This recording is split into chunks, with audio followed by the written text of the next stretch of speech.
Do livro Ressurreição e Vida, de Ivone do Amaral Pereira, pelo espírito Leon Tolstói. Caso 6. Ressurreição e Vida. Boris Pietrovich. Quando eu ainda vivia na Terra, às vezes meditava sobre o enorme desgosto que teria atingido o coração dos discípulos do Senhor no dia da sua morte na cruz. Só mais tarde, regressando à vida espiritual, passei a entender a grandiosidade da apoteose da sua ressurreição e pude imaginar a alegria que tocou o coração daqueles mesmos discípulos. Ora, eu conhecera em Odessa, durante minha juventude, um estudante de filosofia, com quem costumava trocar ideias sobre a passagem de Jesus entre os homens. Ele chamava-se Boris Pietrovich e preparava-se para ingressar em certo monastério de Kiev. Mas Boris, poderás praticar os ensinamentos cristãos sem necessidade de te entregares ao sacerdócio. Nem Jesus, nem seus apóstolos e discípulos tomaram ordens clericais ou foram padres no seu tempo. Ao contrário, observamos no Evangelho que sempre estiveram antagônicos com os sacerdotes da época. Contudo, meu amigo, sinto atração para a vida monástica e tomarei ordens. Creio que, afastando-me do contato pernicioso do mundo, na singeleza vida claustral, terei mais forças para subjugar as paixões humanas, podendo entregar-me às tarefas religiosas. Meu amigo Boris, temo que tuas qualidades morais tão nobres possam ser embotadas ao te ordenares e trocares o ideal evangélico pela obediência aos princípios dogmáticos das igrejas.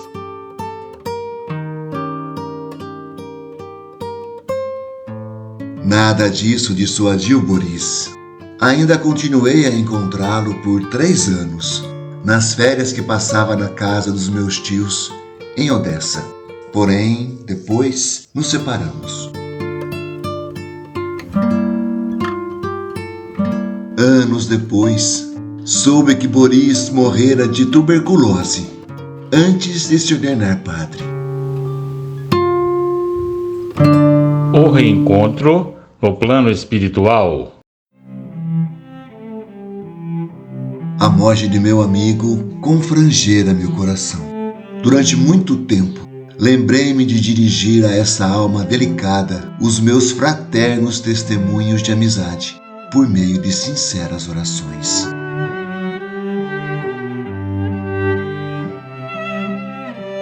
E durante muito tempo eu sonhara com ele. Nos sonhos, nós continuávamos as discussões amistosas e dele ouvia apreciações muito sábias a respeito do Evangelho.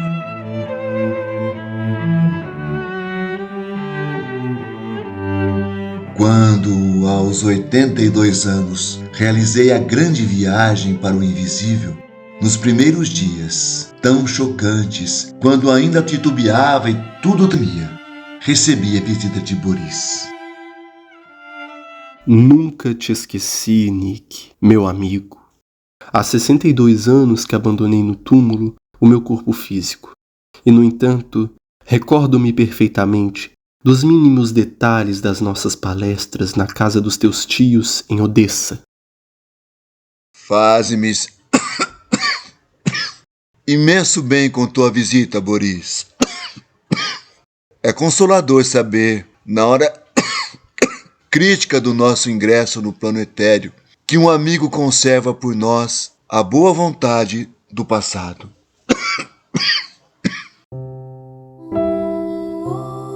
O poder das orações. Vim especialmente para agradecer as amorosas orações que me dirigiste quando do meu desencarne. Produziram um bem inefável à minha alma. Reconfortaram-me, provando a lealdade do coração amigo que não me esquecia e me desejava felicidade e paz. Pois ouvias então os meus singelos votos a Deus em tua intenção? Como não? Ouvia-os, sim, assimilava-os e consolava-me com a tua doce lembrança, pois eu te via. Era como se estivéssemos no salão de tua tia naquelas tardes em Odessa. Conta-me mais. Tu me vias presente quando eu orava por ti? Vinhas a mim ou era eu que ia a ti telepaticamente? Sim, estavas presente.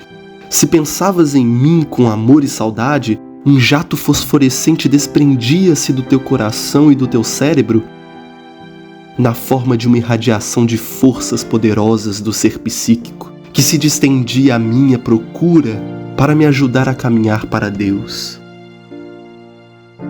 E, harmonizado com as tuas vibrações, eu passava a enxergar a tua imagem refletida no longo jato luminoso que de ti desprendia, embora nem eu, nem tu nos movíamos do local onde estávamos.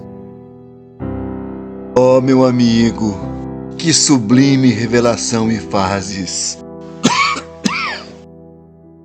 Ah, se os homens soubessem verdadeiramente orar, se compreendessem o poder da oração, não teriam os pobres mortais razões para tanto chorarem os seus mortos, desesperando-se ante os túmulos silenciosos.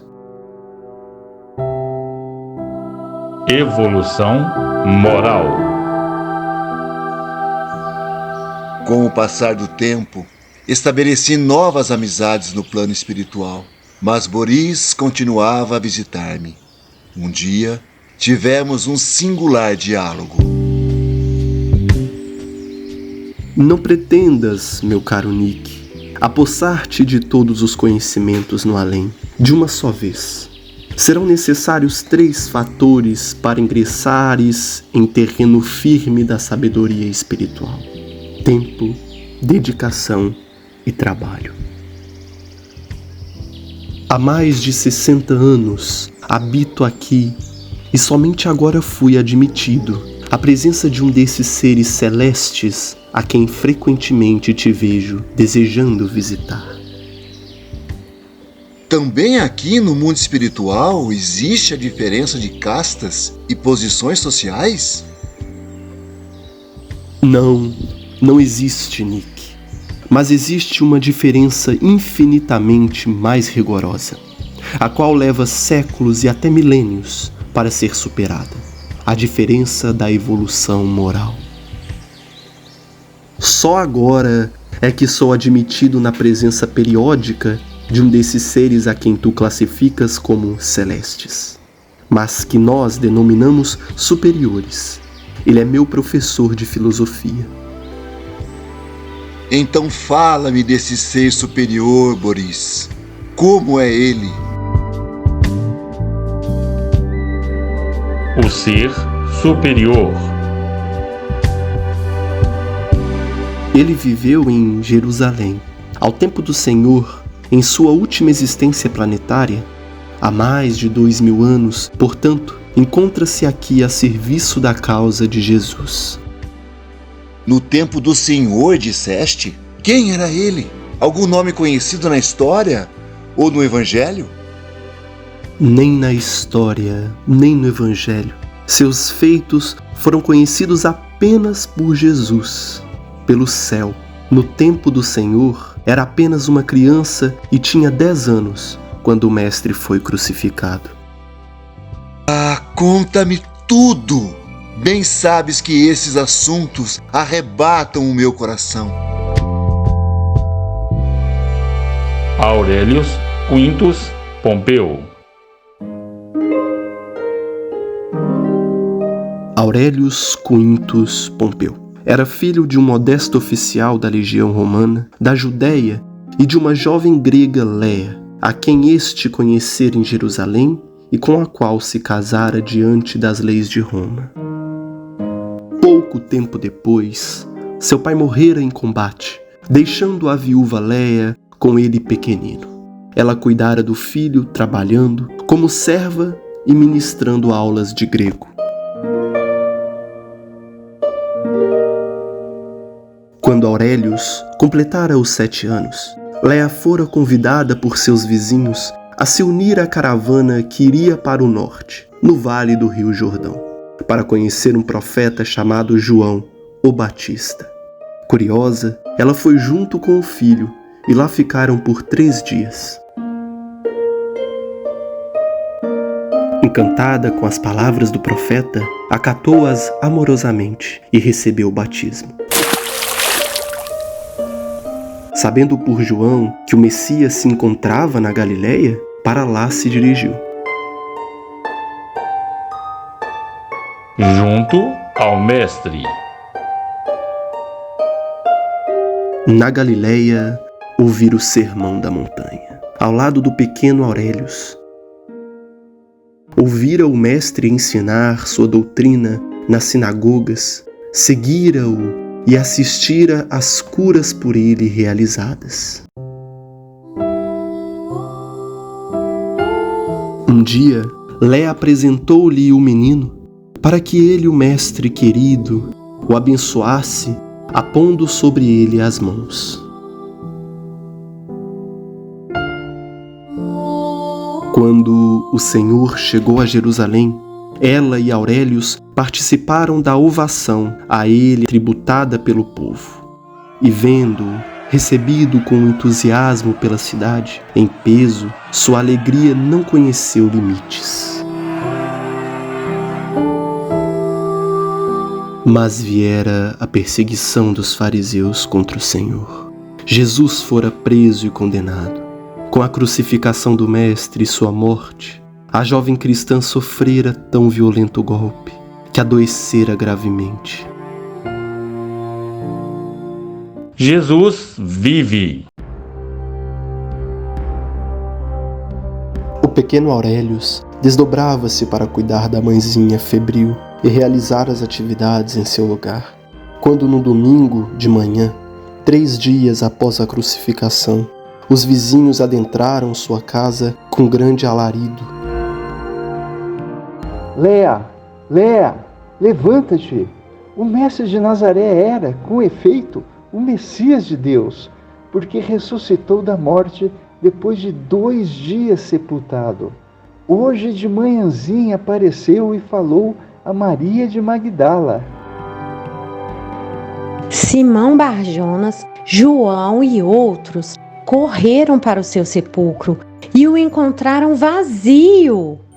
A cidade está agitada com a estrondosa notícia que correu rápida de um extremo ao outro. Dizem que Maria de Magdala foi orar ao sepulcro e viu Jesus tão bem e mais belo do que era dantes. Ele chamou-o pelo nome Maria e se falaram. Levanta-te, Léa, vamos, vamos! Os mártires. Entretanto, bem cedo chegou o assédio das forças contrárias. Os paladinos do Cristo, que deveriam espalhar a boa nova em seu nome pelo mundo inteiro, começaram a ser batidos e mortos.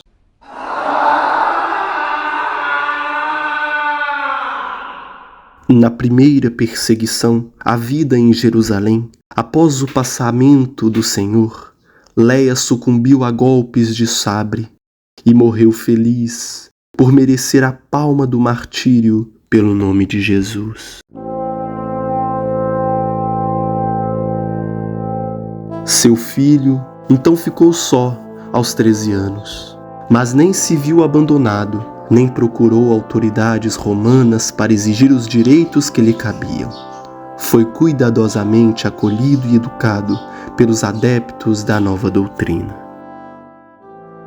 Muito cedo, iniciou um daqueles sublimes apostolados, tão frequentes entre os primeiros cristãos, não obstante o silêncio da história sobre eles. O pequeno Aurelius, agora um homem de 40 anos, viu-se preso e condenado à morte pela incineração nos postes do circo de Nero. O martírio suave. Eu sou a ressurreição e a vida. O que crê em mim, ainda que esteja morto, viverá. E todo que vive e crê em mim, não morrerá eternamente. Estas palavras do Mestre soaram em meus ouvidos durante o meu martírio. Minha morte foi assaz suave, Boris, apesar da atrocidade dos perseguidores. Jesus apareceu-me na hora suprema dos estertores e estendeu-me bondosamente a sua mão, com aquela mesma carinhosa brandura que me tocara ainda criança.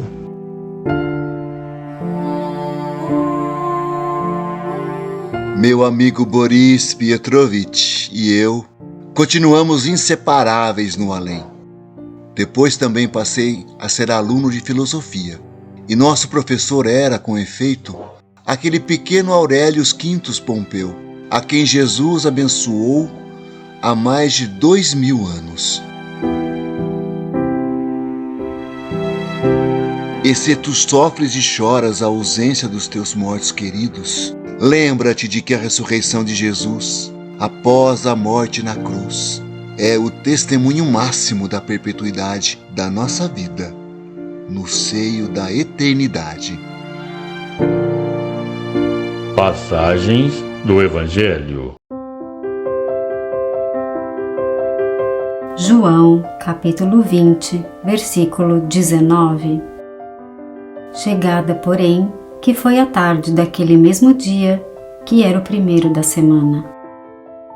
Estando fechadas as portas da casa onde os discípulos se achavam juntos, por medo que tinham dos judeus, veio Jesus e pôs-se em pé no meio deles e disse-lhes: Paz seja convosco.